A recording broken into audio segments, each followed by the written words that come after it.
अस्सलाम वालेकुम।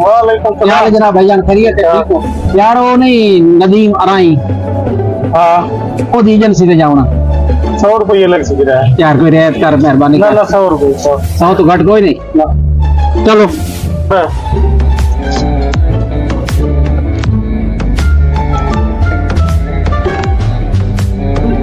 एजेंसी आ गई। आ गई है? हाँ। बड़ी मेहरबानी यार तेरी।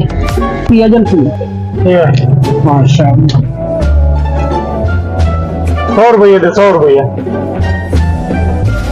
50 बकाया दे मैं। 50 के बस बकाया तो दे तेन से ना, बकाया तो दे तो सही। तेन से ना यार, खैर होगी, क्यों परेशान हो गया? ये तो सही। ए भाऊ तू तो वेच पाया क्या आया? 50 तेरा 50 मेरा।